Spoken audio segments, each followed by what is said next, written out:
सो इस प्रकार जिहड़ियां कर्म भूमि है जां सुमेर पर्वत है जां ध्रुव है जां उहनूं उपदेश करन वाला, ये चीज़ मिट जाती है। ये किस तरह मिटदी है? जिवें आपां श्री मुख वाक विच सुणदे हां, अलंकार मिल थैली होई है तां ते कनक विखानी। ये जिवें सोने के गहणे वक्खो वक्खरे नज़र आउंदे ने जदों गाहक नूं दिखाउंदा है, ये देखो कितना अच्छा कड़ा है, ये छांप है, ये फलानी चीज है, 50 तरह के गहने दिखाते।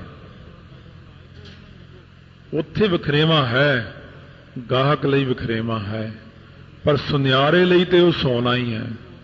सुनियारे की निगाह सोने विच है, गाहक की निगाह वखरेवें विच है। इस तरह ही जिहड़ा ये जीव है संसार के अंदर गाहक की तरह वखरेवें विच ही फिरदा है। ये पवन है, ये पानी है, बसंतर कान महेश है। पर जदों ये जीव गाहक रूपी जीव जदों खुद ही उस अवस्था में चलिया जाता, तू तू करता तू हुआ मुझ में रहा ना हूं, तो उत्थे जाके इनू भी नजर आउंदा कि पवन भी तू है, पानी भी तू है, बसंतर भी तू है, सारा कुछ तू आप ही बनया होया। वास्तव दे विच फिर इहनूं एक जोत जदों नजर आउण लग जाती है तो बाकी दीयां चीज़ां सारियां झूठियां प्रतीत होण लग जांदियां ने। बाकी दीयां चीज़ां विच निगाह इउं नहीं पैंदी। जिवें द्रोणाचार्य ने पुछया, तैनूं की दिखदा सामने? दरखत ते मिट्टी की चिड़ी बना के बिठाई हुई है। कह रहे जी मैनूं चिड़ी दिखदी है, टाहनी दिखदी है, पत्ते दिखदे ने, तू दस बई। कहना जी मैनूं तो चिड़ी दिखदी। हुण अर्जुन नूं पुछदे तैनूं की दिखदा? कहना मैनूं तो सिर्फ चिड़ी की अख दिखदी, क्यों जिथे मैं निशाना लाउणा। इस तरह ही ज्ञान खंड विच जाके तैनूं की दिखदा? मैनूं तो ब्रह्म ही दिखदा। कहंदे ये तो कुत्ता खड़ा नहीं ब्रह्म है, ये तो पंछी है, कहंदे नहीं ब्रह्म है, ये तो दरख्त है, कहंदे नहीं ब्रह्म है, ये तो पवन पानी वैसंतर है, ये तो कहंदे ब्रह्म है। क्यों? फिर वो मिट्टी नूं देखना छड़ दिंदे ने। मिट्टी जिहड़ी है ना शरीरां दी, पंजां तत्तां दी मिट्टी दे खिडौणे, ये दरख्त, ये पंछी, ये पशु, ये बंदे, ये मिट्टी नूं छड्ड के अंदरली जोत नूं देखना जदों शुरू कर दिंदे ने। ब्रह्मा विष्णु महेश विच अपनी जोत जदों देखदे परमात्मा दी, तां उन्हां दे आकार इन्हां दी निगाह विचों मिट जांदे ने। इहनूं कहंदे ने ज्ञान खंड। हले तां इस तों भी उत्ते आउणा, जदों आपां ज्ञान प्रचंड विच जाना, वो उत्थे कुछ होर ही अवस्था आ जानी है। ये तां हले शुरू दी दिव्य दृष्टि खुली है, जदों उदों दी गल है। ਇਹਦੇ ਵਿੱਚ ਅੰਤਰੀਵ ਭਾਵ ਵਿੱਚ ਥੋੜਾ ਜਿਹਾ ਹੋਰ ਡੂੰਘਾ ਗਿਆਨ ਚ ਆ ਗਿਆ ਆਪਾਂ। ਵਾਸਤਵ 'ਚ ਇਹ ਸਾਰੀਆਂ ਚੀਜ਼ਾਂ ਮਨੋਕਲਪਤੀ ਹਨ, ਅਸਲ ਵਿੱਚ ਤਾਂ ਬ੍ਰਹਮ ਹੀ ਬ੍ਰਹਮ ਹੈ ਸਾਰੇ। ਵਾਹਿਗੁਰੂ ਤੂੰ ਹੀ ਸਾਰੇ ਰੂਪ ਧਾਰਨ ਕੀਤੇ ਹੋਏ ਨੇ। ਕੇਤੇ ਦੇਵ, ਕਿੰਨੇ ਦੇਵਤੇ ਨੇ। ਦਾਨਵ, ਦਨਜ ਦੀ ਪੁੱਤਰੀ ਤੋਂ ਪੈਦਾ ਹੋਏ 45 ਪਦਮ ਦੈਂਤ ਹੀ ਨਹੀਂ, ਕਿਤਨੇ ਹੀ ਦੈਂਤ ਹਨ। 45 ਪਦਮ ਤੋਂ ਤਾਂ ਕਿਤੇ ਜ਼ਿਆਦਾ ਦੈਂਤ ਹਨ। मुन केते 9 मुनि ही नहीं। वैसे तो गुरबाणी अंदर महाराज ने 9 मुनि जां ये कथन कीते ने, 6 जति 9 नाथ, पर महाराज कहने इन्ने ही नहीं। ये 9 मुनियां तो किते अगे ज्यादा मुनि हन, मुनियां का कोई अंत नहीं है। केते रतन समुंद, किते 14 रतन ने समुद्र विच। समुद्र तो रत्ना का कोई अंत ही नहीं है। इन्ने प्रकार के रतन ने, उन्होंने रत्ना का भी कोई अंत नहीं है। कौम रतन भी होंदे ने, पंथ रतन भी होंदे ने, तो रतन तो कई बन जाते हैं। तो रतन जिहड़े ने मत विच रतन जवाहर माणक, जे एक गुर की सिख सुनी। ते साध संगत रूपी समुद्र विच नाम जपण वाले जिहड़े अवस्था दे मालक, वो भी रतन बन जाते हैं। असली रतन वो हैं जिहड़े चमकते ने। ध्रुव, प्रहलाद, नामदेव, कबीर, फरीद, 15 भगत जिहड़े ने जां होर भी नाम जपण वाले, वो रत्नां दी न्याई ने। रतन समुद्र विच कितने ही रतन हैं, पर किसी नूं उन्हां दा ज्ञान ही नहीं हुंदा। ਹੁਣ दो प्रकार की दुनिया है। इस तरह दुनिया दो प्रकार की, जिवें दुध है, दुध नूं पी लो, पर दुध विचों भावें फिर मक्खण कढ़ लो। हुण आपां कई समुंदर विचों रतन नहीं कढ़े, मनोकल्पित गल है, बिल्कुल सही। साइंस का युग है, मनण नूं तैयार नहीं कोई। पर दुध विचों मक्खण किवें निकलिया आ? वो दुध विच तां मक्खण। हुण कई बंदे कहने सानूं तां समुंदर विच दिखदा ही कुछ नहीं, असीं तां जहाज़ां दी बड़ी सैर कीती। इउं तां दुध दे विच भी भावें दुध दा समुंदर भर के जहाज़ लैके घुम्मी जाओ, सारा समुंदर घुम के दुध दा आके कहो मैनूं तां किते मक्खण दिखिया नहीं, उत्थे मैनूं किते पनीर नहीं दिखिया, मैनूं किते दही नहीं दिखिया। वो तां कढ़िया जांदा रिड़क के। महाराज कहते इसे तरह समुंदर विचों 14 रतन ही नहीं, जिन्ने मर्जी रतन प्राप्त कर लो। ये जो रतन ने ਜਾਂ समुंदर है, ये भी तू आप ही है। ये सारे भुलेखे ही पा दिते जीव नूं कि ਉਹਦੇ ਵਿੱਚੋਂ ਇੰਨੀਆਂ ਚੀਜ਼ਾਂ ਨਿਕਲੀਆਂ, ਉਹਦੇ ਵਿੱਚੋਂ ਇੰਨੀਆਂ ਚੀਜ਼ਾਂ ਨਿਕਲੀਆਂ ਨੇ। ਅਸਲ ਵਿੱਚ ਤੇ ਸਾਡੇ ਅੰਦਰ ਹੀ ਸਮੁੰਦਰ ਹੈ। ਸਾਡੇ ਅੰਦਰ ਜਿਹੜੀ ਆਤਮਾ ਹੈ ਇਹੀ ਸਮੁੰਦਰ ਹੈ। ਇਸੇ ਨੂੰ ਰਿੜਕ ਕੇ ਇਹਦੇ ਵਿੱਚੋਂ ਹੀ ਆਪਾਂ ਨੇ ਰਤਨ ਕੱਢ ਲੈਣੇ ਨੇ।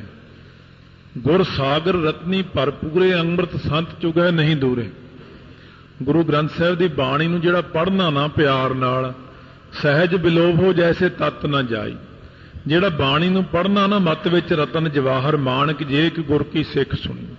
ਕੇਤੀਆਂ ਖਾਣੀ ਕੇਤੀਆਂ ਬਾਣੀ, ਕਿੰਨੀਆਂ ਹੀ ਤਾਂ ਖਾਣੀਆਂ, ਕੇਵਲ 4 ਖਾਣੀਆਂ ਨਹੀਂ ਹੈਗੀਆਂ। ਅੰਡ ਜੇਰਜ ਸਿੱਤ ਜੋਤ ਪੁਜ, ਫਿਰ ਦਿਵਯੋਪਾਤ ਖਾਣੀ ਜਿਹੜੀ 5ਵੀਂ ਆਪਣੇ ਵਿੱਚ ਨਹੀਂ ਆਉਂਦੀ, ਇਹ ਜਿਹੜੀ ਦੇਵਤਿਆਂ ਦੀ ਖਾਣੀ ਹੈ। ਦਿਵਯੋਪਾਤ ਦਿਵ ਦ੍ਰਿਸ਼ਟੀ ਵਾਲਿਆਂ ਨੂੰ ਨਜ਼ਰ ਆਉਂਦੀ ਹੈ। ਫਿਰ ਖਾਣੀ ਹੈ, ਖਾਣੀਆਂ ਤਾਂ ਆ ਵੀ ਨੇ, ਆ ਕੋਲੇ ਦੀ ਖਾਣ ਹੈ, ਸੋਨੇ ਦੀ ਖਾਣ ਹੈ, ਇਹ ਅਬਰਕ ਦੀ ਖਾਣ ਹੈ, ਇਹ ਫਲਾਨੀ ਖਾਣ ਹੈ, ਇਹ ਤਾਂ ਧਾਤਾਂ ਦੀਆਂ ਖਾਣਾਂ ਵੀ ਨੇ। ਤੇ ਕੀਤੀਆਂ ਬਾਣੀ, ਬਾਣੀਆਂ ਵੀ ਕਿੰਨੇ ਵੇਦ ਬਾਣੀਆਂ, ਇਹ ਫਲਾਨੀ ਬਾਣੀ ਹੈ, ਇਹ ਬਾਣੀ ਹੈ, ਧੁਰਕੀ ਬਾਣੀ ਹੈ, ਇਸੇ ਪ੍ਰਕਾਰ ਬਾਣੀਆਂ ਨੇ। ਫਿਰ ਬੈਖਰੀ ਬਾਣੀ ਜ਼ੁਬਾਨ ਨਾਲ ਬੋਲਦੇ, ਮੱਧਮਾ ਜਿਹੜੀ ਆਪਣੇ ਕੰਠ ਵਿੱਚ ਬੋਲਦੇ ਆ। ਫਿਰ ਪਸੰਤੀ ਹੈ ਹਿਰਦੇ ਵਿੱਚ, ਜਿੱਥੇ ਹਿਰਦੇ ਵਿੱਚ ਆਵਾਜ਼ ਅੱਖਰ ਦੀ ਵੀ ਆਉਂਦੀ, ਵਾਹਿਗੁਰੂ ਮੰਤਰ ਦੀ, ਤੇ ਧੁਨੀ ਵੀ ਆਉਂਦੀ ਹੈ, ਦੋਨੋਂ ਗੱਲਾਂ ਆਉਂਦੀਆਂ।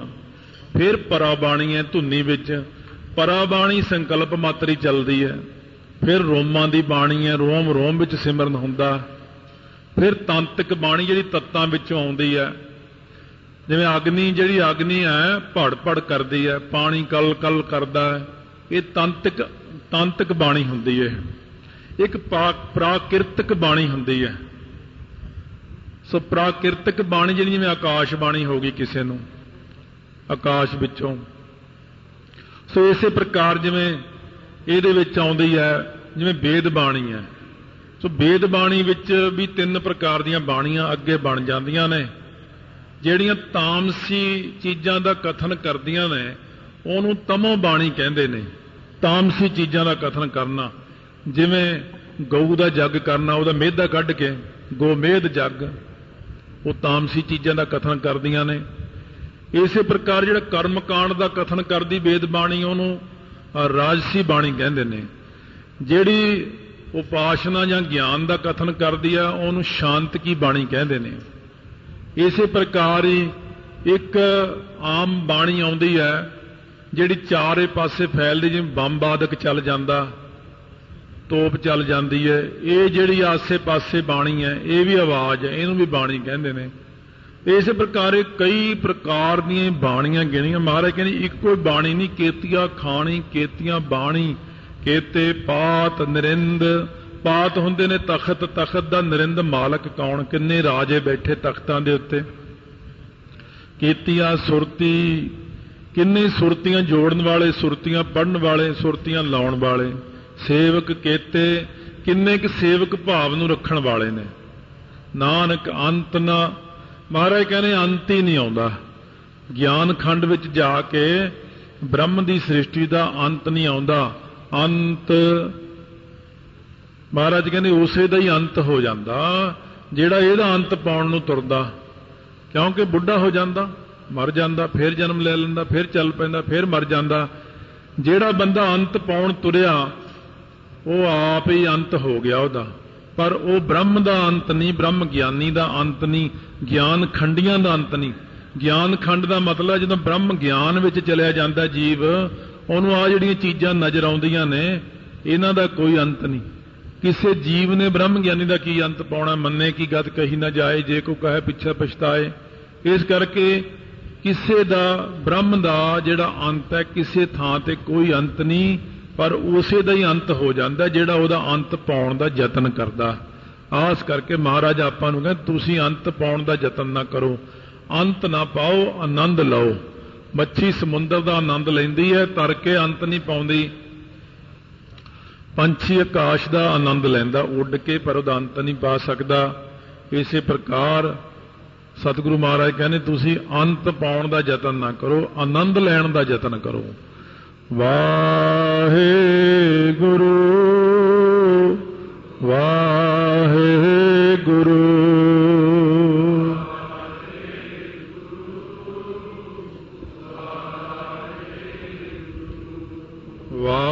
ਵਾਹਿਗੁਰੂ ਵਾਹਿਗੁਰੂ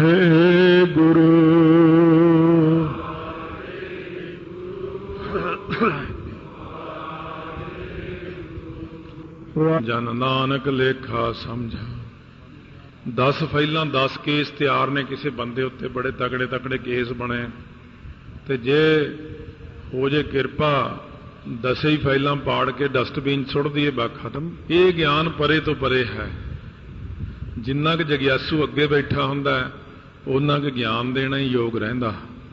ਗਿਆਨ ਤਾਂ ਬਹੁਤ ਹਾਈ ਕਲਾਸ ਵੀ ਹੈ ਇਹਦੇ ਵਿੱਚ, ਪਰ ਇੰਨਾ ਫਿਰ ਸਾਰਿਆਂ ਦੇ ਦਿਮਾਗ ਉਹਨੂੰ ਕੈਚ ਨਾ ਕਰਨ ਕਰਕੇ ਉਹ ਫੇਲ ਹੋਣ ਲੱਗ ਜਾਂਦੇ ਨੇ।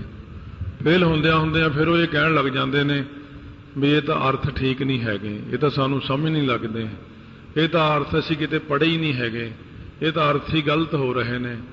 ਫਿਰ ਇਸ ਕਰਕੇ ਮੈਂ ਉਹ ਥੋੜ੍ਹੇ ਜਿਹੇ ਘਟਾ ਤੇ ਮੈਂ ਕਿਹਾ ਵੀ ਇਹ ਐਵੇਂ ਕਾਹਨੂੰ ਮਿਸ਼ਰੀ ਖਵਾਈ ਜਾਣੀ ਹੈ, ਜਿੰਨੀ ਕੁ ਲੋੜ ਹੈ ਉਨੀ ਕੀ ਚੀਜ਼ ਦਿਓ, ਜ਼ਿਆਦਾ ਨਾ ਦਿਓ। ਤੇ ਜ਼ਿਆਦਾ ਚੀਜ਼ ਦੇਣ ਲੱਗ ਜੀ ਨਾ, ਅਸਲ 'ਚ ਵਿਦਿਆਰਥੀ ਉਹਨੇ ਮੂਹਰੇ ਕਾਮਯਾਬ ਨਾ ਬੈਠੇ ਹੋਣ, ਫਿਰ ਉਹਨਾਂ ਉਹ ਵੱਡਾ ਉਪਦੇਸ਼ ਨਹੀਂ ਕਰਨਾ ਚਾਹੀਦਾ।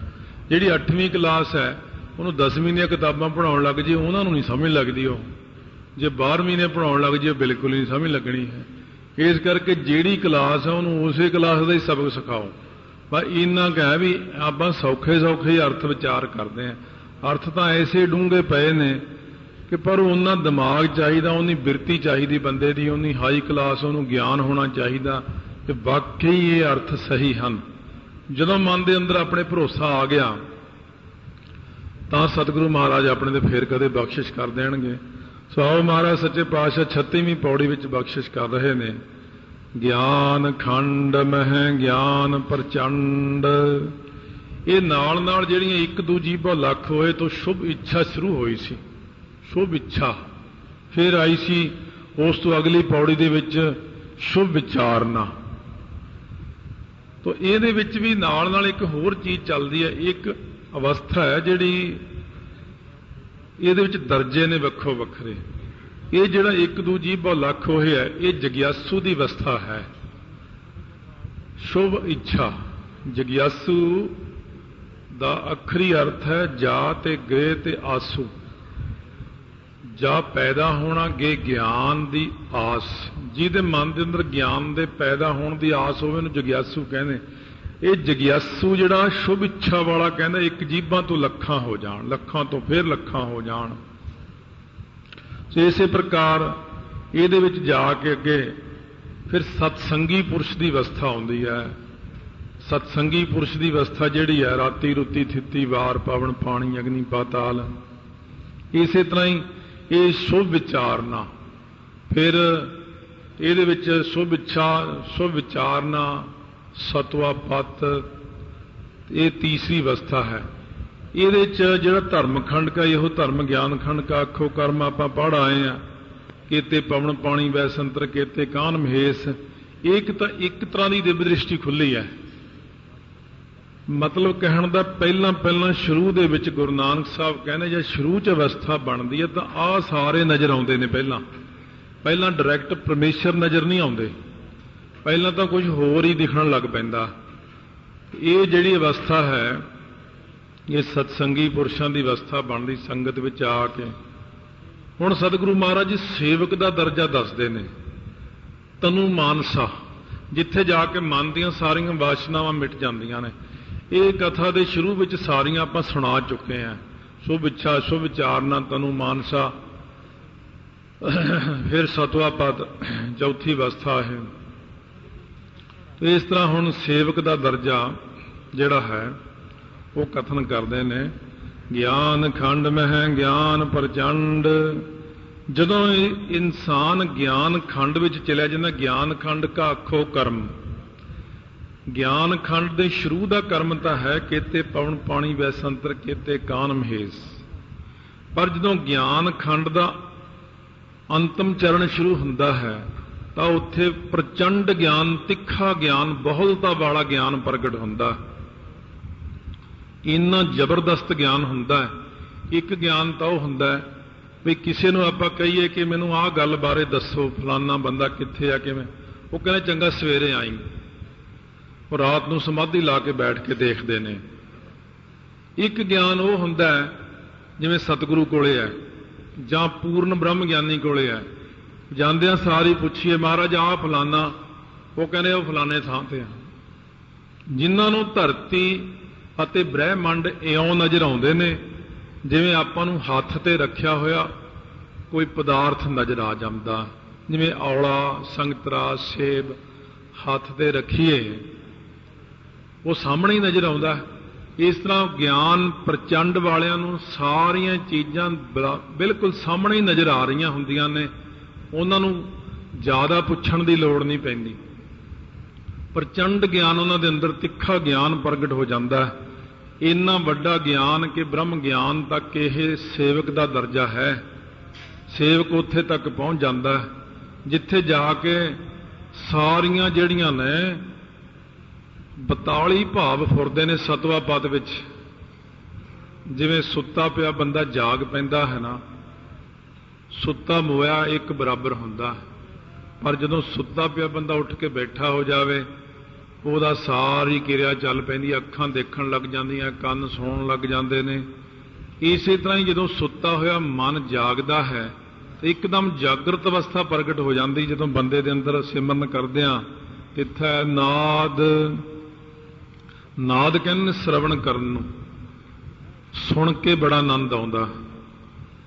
ਪ੍ਰਮਾਣ, ਜਿਵੇਂ ਕਿਸੇ ਦਾ ਬੱਚਾ ਗਵਾਚ ਗਿਆ, ਸਾਰਿਆਂ ਨੂੰ ਬੜਾ ਅਫਸੋਸ ਹੈ, ਲੱਭ ਨਹੀਂ ਰਿਹਾ, ਪਰਿਵਾਰ ਰੋਟੀ ਨਹੀਂ ਖਾਂਦਾ, ਮਾਂ ਬਿਲਕੁਲ ਮੁਰਝਾਈ ਬੈਠੀ ਹੈ। ਤੋ ਇਸ ਤਰ੍ਹਾਂ ਹਫ਼ਤਾ ਲੰਘ ਗਿਆ, ਪੂਰੇ ਪਰਿਵਾਰ ਵਿੱਚ ਸੋਗ ਹੈ, ਬੱਚਾ ਨਹੀਂ ਮਿਲਿਆ। ਹੁਣ ਕਿਸੇ ਨੇ ਆ ਕੇ ਜਦੋਂ ਦੱਸਿਆ ਤੁਹਾਡਾ ਬੱਚਾ ਫਲਾਣੇ ਥਾਂ ਦੇਖਿਆ ਹੈ, ਇਹ ਨਾਦ ਹੈ, ਸ਼ਰਵਣ। ਜਦੋਂ ਇਹ ਗੱਲ ਕੰਨਾਂ ਵਿੱਚ ਪਈ ਕਿ ਤੁਹਾਡਾ ਬੱਚਾ ਅਸੀਂ ਫਲਾਣੇ ਥਾਂ ਦੇਖਿਆ ਹੈ, ਇਹ ਉਹ ਤਾਂ ਸ੍ਰੀ ਹੇਮਕੁੰਟ ਸਾਹਿਬ ਲੰਗਰ 'ਚ ਦੇਖਿਆ, ਤਾਂ ਸਾਰੇ ਪਰਿਵਾਰ ਨੂੰ ਜਿਹੜਾ ਸੁਣ ਕੇ ਆਨੰਦ ਆਇਆ ਉਹਨੂੰ ਨਾਦ ਆਨੰਦ ਕਹਿੰਦੇ ਨੇ। ਉਹ ਜਿਹੜਾ ਦੇਖਣ ਵਿੱਚ ਆਨੰਦ ਆਇਆ ਨਾ, ਉਹਨੂੰ ਵਿਨੋਦ ਆਨੰਦ ਕਹਿੰਦੇ ਨੇ। ਫਿਰ ਜਦੋਂ ਮਾਂ ਨੇ ਲਾਗੇ ਹੋ ਕੇ ਜਾ ਕੇ ਪੁੱਤਰ ਨੂੰ ਮਿਲੀ, ਗਲਵੱਕੜੀ 'ਚ ਲੈ ਲਿਆ, ਉਹਨੂੰ ਕਹਿੰਦੇ ਕੋੜ ਆਨੰਦ, ਕਰੋੜਾਂ ਗੁਣਾ ਆਨੰਦ ਹੈ ਉਹ ਮਾਂ ਨੂੰ, ਕਿਉਂਕਿ ਮੇਰਾ ਇਕਲੌਤਾ ਪੁੱਤਰ ਮਿਲ ਗਿਆ। ਇਸੇ ਤਰ੍ਹਾਂ ਪ੍ਰਚੰਡ ਗਿਆਨ ਵਿੱਚ ਜਦੋਂ ਨਾਦ ਕਰਦੇ ਆ, ਸ਼ਰਵਣ ਕਰਦੇ ਆ, ਜੇਤਾ ਸੁਣਨਾ ਤੇਤਾ ਨਾਮ, ਉਹਨਾਂ ਨੂੰ ਨਾਮ ਵਿੱਚ ਇੰਨਾ ਆਨੰਦ ਆਉਂਦਾ, ਸੁਣਨ ਵਿੱਚ, ਕਥਾ ਵਿੱਚ ਜਿੰਨਾ ਆਪਾਂ ਨੂੰ ਆਨੰਦ ਆਉਂਦਾ, ਕੀਰਤਨ ਵਿੱਚ ਆਨੰਦ ਆਉਣ ਲੱਗ ਜਾਂਦਾ, ਸਿਮਰਨ ਵਿੱਚ ਆਨੰਦ ਆਉਂਦਾ। ਸੁਣਦਿਆਂ ਸੁਣਦਿਆਂ ਸੁਣਦਿਆਂ ਸੁਣਦਿਆਂ, ਆਨੰਦ ਮਾਣਦਿਆਂ ਹੌਲੀ ਹੌਲੀ ਅੱਖਾਂ ਦੀ ਦਿਵ ਦ੍ਰਿਸ਼ਟੀ ਜਦੋਂ ਖੁੱਲੀ ਤਾਂ ਵਾਹਿਗੁਰੂ ਦੇ ਕੌਤਕ ਨਜ਼ਰ ਆਉਣ ਲੱਗ ਜਾਂਦੇ ਨੇ। ਕੇਤੇ ਪਵਨ ਪਾਣੀ ਬੈਸੰਤਰ ਕੇਤੇ ਕਾਨ ਮਹੇਸ਼, ਕੇਤੇ ਬਰਮੇ ਘਾੜਤ ਘੜੀਆ ਰੂਪ ਰੰਗ ਕੇ ਵੇਸ। ਇਹ ਵਿਨੋਦ ਹੈ, ਉਹਦੇ ਕੌਤਕ ਨੇ। ਧੀਰੋਂ ਦੇਖ ਤੁਮਾਰੇ ਰੰਗਾ, ਤੂੰ ਹੀ ਸੁਆਮੀ ਅੰਤਰ ਜਾਮੀ, ਤੂੰ ਹੀ ਬਸੈ ਸਾਧ ਕੈ ਸੰਗਾ। ਇਹ ਵਿਨੋਦ ਆਨੰਦ ਹੈ। ਜਦੋਂ ਆਪਾਂ ਉਹਦੇ ਕੌਤਕ ਦੇਖਦੇ ਹਾਂ ਮਹਾਰਾਜ ਕਈਆਂ ਨੂੰ ਐਸੇ ਕੌਤਕ ਬੈਠਿਆਂ ਬੈਠਿਆਂ ਦਿਖਾ ਦਿੰਦੇ ਆ, ਜਿਵੇਂ ਸ੍ਰੀ ਹੇਮਕੁੰਟ ਸਾਹਿਬ। ਸੋ ਕਈ ਪ੍ਰੇਮੀ ਜਾਂਦੇ ਆ, ਰਸਤੇ 'ਚ ਦਰਸ਼ਨ ਹੋਣ ਲੱਗ ਜਾਂਦੇ ਕਈਆਂ ਨੂੰ, ਜੇ ਬਹੁਤਾ ਪਾਠ ਪਹਿਲਾਂ ਕੀਤਾ ਹੋਵੇ ਤਾਂ। ਜਾਂ ਫਿਰ ਹਜੂਰ ਸਾਹਿਬ ਜਦੋਂ ਕਈ ਜਾਂਦੇ ਦਰਸ਼ਨ ਕਰਨ, ਪਹਿਲਾਂ ਸ਼ੁਰੂ 'ਚ ਐ ਕੋਈ ਮਿਲਟਰੀ ਦੇ ਸਿੰਘ ਸੀਗੇ, ਉਹ ਕਹਿੰਦੇ ਚਲੋ ਹਜੂਰ ਸਾਹਿਬ ਚੱਲਦੇ ਆ। ਜਦੋਂ ਮਨਮਾੜ ਤੋਂ ਉਹ ਹਜੂਰ ਸਾਹਿਬ ਵਾਲੇ ਪਾਸੇ ਵਾਲੀ ਗੱਡੀ ਬੈਠੇ ਤਾਂ ਆਇਆ ਇੱਕ ਸਿੰਘ ਜਿਹੜਾ ਬਹੁਤ ਭਜਨੀਕ ਸੀਗਾ, ਮਿਲਟਰੀ ਸੀਗਾ, ਉਹ 10ਵੇਂ ਪਾਤਸ਼ਾਹ ਘੋੜੇ ਤੇ ਗੱਡੀ ਦੇ ਬਰਾਬਰ ਬਰਾਬਰ ਘੋੜਾ ਭਜਾਈ ਜਾਂਦੇ ਤਾਂ ਉਹ ਤੋਂ ਰਿਹਾ ਨਾ ਗਿਆ, ਉਹਨੇ ਛਾਲ ਮਾਰਤੀ ਗੱਡੀ 'ਚ। ਕਹਿੰਦਾ ਮਹਾਰਾਜ ਸੱਚੇ ਪਾਤਸ਼ਾਹ, ਕਹਿੰਦਾ ਮਹਾਰਾਜ ਘੋੜੇ ਤੇ ਮੈਂ ਗੱਡੀ ਤੇ ਬੈਠਾ, ਇਹ ਚੰਗੀ ਗੱਲ ਹੈ? ਛਾਲ ਮਾਰਤੀ। ਫਿਰ ਗੱਡੀ ਰੋਕੀ ਇਹਨਾਂ ਨੇ, ਫੌਜੀਆਂ ਨੇ, ਔਰ ਰੋਕ ਕੇ ਦੇਖਿਆ ਇੱਕ ਵੀ ਝਰੀਟ ਨਹੀਂ ਆਈ ਹੈ। ਤਾਂ ਮਹਾਰਾਜ ਨੇ ਹੀ ਫੜ ਲਿਆ ਸੀ ਉਹਨੂੰ, ਰੱਖ ਲਿਆ। ਮਹਾਰਾਜ ਕਹਿੰਦੇ ਕਮਲਿਆ, ਛਾਲ ਥੋੜੀ ਮਾਰੀ ਦੀ ਗੱਡੀ 'ਚੋਂ, ਇਹ ਤਾਂ ਤੇਰੀ ਅਵਸਥਾ ਹੈ, ਤੇਰੇ ਮਨ ਦੀ ਸ਼ੁੱਧੀ ਹੈ, ਤੇਰੇ ਮਨ ਦੀ ਸ਼ੁੱਧੀ ਕਰਕੇ ਤੈਨੂੰ ਦਰਸ਼ਨ ਹੋਈ ਜਾਂਦੇ ਨੇ। ਸੋ ਇਸ ਕਰਕੇ ਸਤਿਗੁਰੂ ਮਹਾਰਾਜ ਕਹਿੰਦੇ ਇਹਨੂੰ ਵਿਨੋਦ ਕਹਿੰਦੇ ਨੇ, ਜੋ ਦਰਸ਼ਨ ਹੋਣ ਲੱਗ ਜਾਣ, ਕੌਤਕ ਹੋਣ ਲੱਗ ਜਾਣ, ਬੜੀਆਂ ਬੜੀਆਂ ਚੀਜ਼ਾਂ ਦਿਖਣ ਲੱਗ ਜਾਣ। ਆ 35ਵੀਂ ਸਾਰੀ ਪੌੜੀ ਉਹਨਾਂ ਨੂੰ ਨਜ਼ਰ ਆਉਣ ਲੱਗ ਜਾਂਦੀ, ਜਿੰਨੀ ਆਪਾਂ ਕਥਨ ਕੀਤੀ ਸੀ ਨਾ, ਇਹ ਵਿਨੋਦ ਵਿੱਚ ਆ ਜਾਂਦੀ ਸਾਰੀ। ਉਹ ਫਿਰ ਸਾਰਾ ਦਿਨ ਵਿਨੋਦ ਦੇਖ ਕੇ ਹੱਸੀ ਜਾਂਦਾ, ਬੈਠਾ ਹੱਸੀ ਜਾਂਦਾ। ਆਪਾਂ ਕਹਿੰਦੇ ਕਮਲਾ ਹੋ ਗਿਆ ਹੈ, ਉਹ ਰੋਣ ਲੱਗ ਜਾਂਦਾ, ਆਪਾਂ ਕਹਿੰਦੇ ਕਮਲਾ ਹੋ ਗਿਆ ਹੈ। ਰੰਗ ਹੱਸ ਹੈ ਰੰਗ ਰੋਗ ਹੈ, ਚੁੱਪ ਪੀ ਕਰ ਜਾਏ, ਪ੍ਰਵਾਹ ਨਾਹੀ ਕਿਸੈ ਕੇਰੀ, ਬਾਜ ਸੱਚੇ ਨਾਹ। ਹੁਣ ਉਹਨਾਂ ਨੂੰ ਐਸੀ ਅਵਸਥਾ ਮਿਲ ਜਾਏ, ਉਹ ਤਾਂ ਦੇਖ ਕੇ ਰੱਬ ਦੇ ਕੌਤਕ ਹੱਸਦੇ ਨੇ। ਲੋਕ ਸਮਝਦੇ ਪਤਾ ਨਹੀਂ ਕਿਉਂ ਹੱਸਦਾ ਹੈ, ਉਹਦਾ ਹਾਸਾ ਇਉਂ ਨਿਕਲਦਾ, ਆਨੰਦ ਵਿੱਚ ਆ ਜਾਂਦਾ ਹੈ। ਬਈ ਹੁਣ ਮਹਾਰਾਜ ਮੱਥਾ ਟੇਕਣ ਆ ਰਹੇ ਨੇ, ਹੁਣ ਜਿਵੇਂ ਸੰਗਤ ਆਉਂਦੀ ਇਸ ਤਰ੍ਹਾਂ ਹੀ ਸਾਰੇ ਆਈ ਜਾਂਦੇ ਨੇ ਮੱਥਾ ਟੇਕਣ। ਸੋ ਜਿਵੇਂ ਕਿਤੇ ਸ੍ਰੀ ਅਖੰਡ ਪਾਠ ਸਾਹਿਬ ਕਰ ਰਹੇ ਸੀ ਬੜੀ ਮਰਿਆਦਾ ਦੇ ਨਾਲ, ਤਾਂ ਉਸ ਵਕਤ ਇੱਕ ਸਿੰਘ ਰੌਲ ਤੇ ਬੈਠਾ, ਜਦੋਂ ਜਪਜੀ ਸਾਹਿਬ ਦੀ ਉਹਦੇ ਅੱਖਾਂ 'ਚ ਅੱਥਰੂ ਹੀ ਆਈ ਜਾਂਦੇ, ਪਾਠ ਵੀ ਕਰੀ ਜਾਵੇ। ਬਾਅਦ 'ਚ ਮੈਂ ਉਠਾ ਕੇ ਪੁੱਛਿਆ, ਮੈਂ ਕੀ ਗੱਲ ਹੋ ਗਈ? ਕਹਿੰਦਾ ਬਸ ਐਵੇਂ ਰੋਣ ਜਿਹਾ ਆ ਗਿਆ ਸੀ। ਮੈਂ ਕਿਉਂ? ਫਿਰ ਵੀ? ਕਹਿੰਦਾ ਬਸ ਸਾਹਿਬਜ਼ਾਦੇ ਮੱਥਾ ਟੇਕਣ ਆਏ ਤਾਂ ਮੇਰਾ ਰੋਣ ਨਿਕਲ ਗਿਆ। ਫਿਰ ਮੈਂ ਕਿਉਂ? ਕਹਿੰਦੇ ਬਸ ਬਰਾਗ ਹੀ ਇੰਨਾ ਆ ਜਾਂਦਾ ਉਹਨਾਂ ਨੂੰ ਦੇਖ ਕੇ। ਜਦੋਂ ਅਖੰਡ ਪਾਠ ਮਰਿਆਦਾ ਨਾਲ ਕਿਤੇ ਹੁੰਦਾ ਹੋਵੇ ਨਾ, ਉਦੋਂ ਸਾਰੇ ਹੀ ਮੱਥਾ ਟੇਕਣ ਆਉਂਦੇ ਨੇ, ਜਿੰਨੇ ਸਰੂਪ ਨੇ, ਜਿੰਨੇ ਸਾਹਿਬਜ਼ਾਦੇ, ਸ਼ਹੀਦ ਸਿੰਘ ਕਿਆ ਦੇਵਤੇ, ਰਾਤ ਨੂੰ ਲਾਈਨਾਂ ਹੀ ਲੱਗੀਆਂ ਹੁੰਦੀਆਂ ਇਹਨਾਂ ਦੀਆਂ ਮੱਥਾ ਟੇਕਣ ਵਾਲਿਆਂ ਦੀਆਂ। ਪਰ ਮਰਿਆਦਾ ਅਨੁਸਾਰ ਹੋਵੇ ਤਾਂ ਹੁੰਦਾ ਹੈ। ਬਹੁਤ ਮਰਿਆਦਾ ਮੰਗਦੇ ਨੇ, ਸੁੱਚਮ ਮੰਗਦੇ ਨੇ। ਮੈਂ ਮਾੜੀ ਜਿਹੀ ਗਲਤੀ ਕੀਤੀ, ਉੱਥੇ ਮੇਜ਼ ਤੇ ਮੋਮਬੱਤੀ ਲਾਉਣੀ ਸੀ, ਅੱਗੇ ਲਾਈਟ ਚਲੀ ਜਾਂਦੀ ਕਈ ਵਾਰੀ। ਸਾਰਾ ਮੇਜ਼ ਮੈਂ ਧੋ ਕੇ ਰੱਖਿਆ, ਮੇਜ਼ ਰਮਾਲੇ ਦੇ ਉੱਤੇ ਰੱਖ ਦਿੱਤਾ, ਮੇਜ਼ ਧੋਤਾ ਚੰਗੀ ਤਰ੍ਹਾਂ, ਮੋਮਬੱਤੀ ਲਾਈ ਵੀ ਆ ਉੱਤੇ। ਤਾਂ ਪਹਿਲਾਂ ਪੀਪਾ ਰੱਖਿਆ ਸੀ, ਖਾਲੀ ਘਿਓ ਵਾਲਾ ਪੀਪਾ, ਧੋ ਕੇ ਚੰਗੀ ਤਰ੍ਹਾਂ ਸਾਫ਼ ਕਰਕੇ ਫੇਰ ਰੱਖਿਆ। ਚਲੋ ਪੀਪੇ ਤੇ ਮੋਮਬੱਤੀ ਰੱਖ ਦਿੰਦੇ। ਤਾਂ ਉਹ ਸਿੰਘ ਮੈਨੂੰ ਆ ਕੇ ਕਹਿੰਦਾ ਪੀਪਾ ਚੱਕ ਜਲਦੀ ਕਰ। ਮੈਂ ਕੀ ਗੱਲ ਹੋ ਗਈ?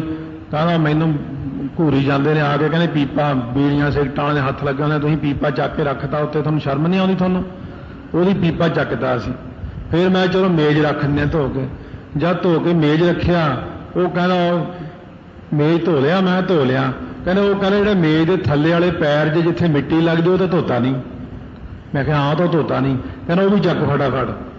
ਤਾਂ ਇਸ ਪ੍ਰਕਾਰ ਜਦੋਂ ਤਾਂ ਜੀ ਤੋਂ ਮਰਿਆਦਾ ਰਖਾਉਣੀ ਆ, ਉਹ ਤਾਂ ਡੰਡੇ ਨਾਲ ਰਖਾ ਲੈਂਦੇ ਆ। ਜੇ ਤੂੰ ਨਹੀਂ ਰਖਾਉਣੀ, ਉਹਨੂੰ ਕਹਿੰਦੇ ਦੱਬੀ ਜਾ ਗੱਡੀ 'ਚ, ਤੂੰ ਨਰਕਾਂ ਨੂੰ ਹੀ ਜਾਣਾ, ਅਸੀਂ ਤੈਨੂੰ ਕੀ ਕਹਿਣਾ। ਜਿਹਨੇ ਨਰਕਾਂ ਨੂੰ ਜਾਣਾ ਉਹਨੂੰ ਕੁਝ ਵੀ ਨਹੀਂ ਕਹਿੰਦੇ, ਉਹ ਕਹਿੰਦੇ ਮੈਂ ਜਾਣਾ ਹੀ ਨਰਕਾਂ ਨੂੰ ਆ, ਚੰਗਾ ਸ਼ਾਂਕਾ ਹੋਰ ਪਾਪ ਵਧਣ ਦਿਓ।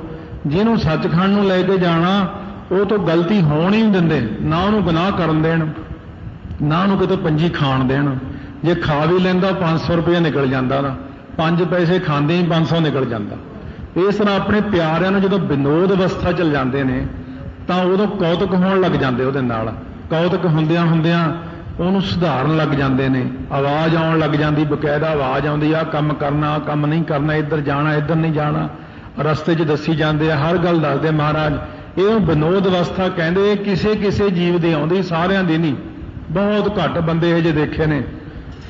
ਫਿਰ ਜਦੋਂ ਜਾ ਕੇ ਵਿਨੋਦ ਵਿੱਚ ਤਾਂ ਆਪਾਂ ਨੇ ਸਾਰੇ ਦੇਖ ਲਏ, ਬ੍ਰਹਿਮੰਡ ਦੇਖ ਲਿਆ, ਦੇਵੀ ਦੇਵਤੇ ਦੇਖ ਲਏ, ਸਭ ਕੁਝ ਦੇਖ ਲਿਆ।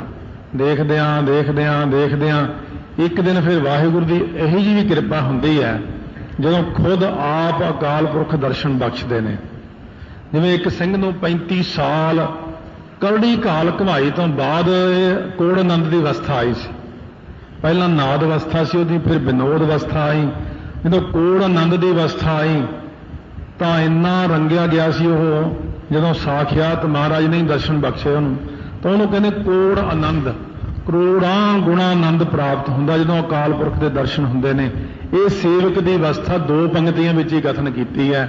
ਤੋਂ ਅੱਗੇ ਮਹਾਰਾਜ ਸੱਚੇ ਪਾਤਸ਼ਾਹ ਸਤ ਸੰਗੀ ਦੀ ਅਵਸਥਾ ਕਥਨ ਕਰਦੇ ਨੇ। ਸਰਮਖੰਡ ਕੀ ਬਾਣੀ ਰੂਪ, ਇਹ ਸਰਮਖੰਡ ਹੈ। ਪਹਿਲਾਂ ਆਪਾਂ ਨੇ ਸਾਰੇ ਖੰਡ ਪਾਰ ਕਰਨੇ ਨੇ। ਪਹਿਲਾਂ ਤਾਂ ਧਰਮੀ ਬਣਨਾ, ਧਰਮਖੰਡ, ਫਿਰ ਗਿਆਨ ਖੰਡ, ਫਿਰ ਉਸ ਤੋਂ ਬਾਅਦ ਪ੍ਰਚੰਡ ਗਿਆਨ ਖੰਡ, ਫਿਰ ਉਸ ਤੋਂ ਬਾਅਦ ਸਰਮਖੰਡ। ਹੁਣ ਸਰਮਖੰਡ, ਸਰਮ ਨਾਮ ਲੱਜਿਆ ਦਾ ਹੈ। ਕੋਈ ਗੱਲ ਕਰਨ ਤੋਂ ਪਹਿਲਾਂ ਲੱਜਿਆ ਆਉਂਦੀ ਮਨ 'ਚ, ਲਾਲਚ ਨਹੀਂ ਕਰਨਾ, ਵਿਸ਼ਿਆਂ ਵੱਲ ਨਹੀਂ ਦੇਖਣਾ,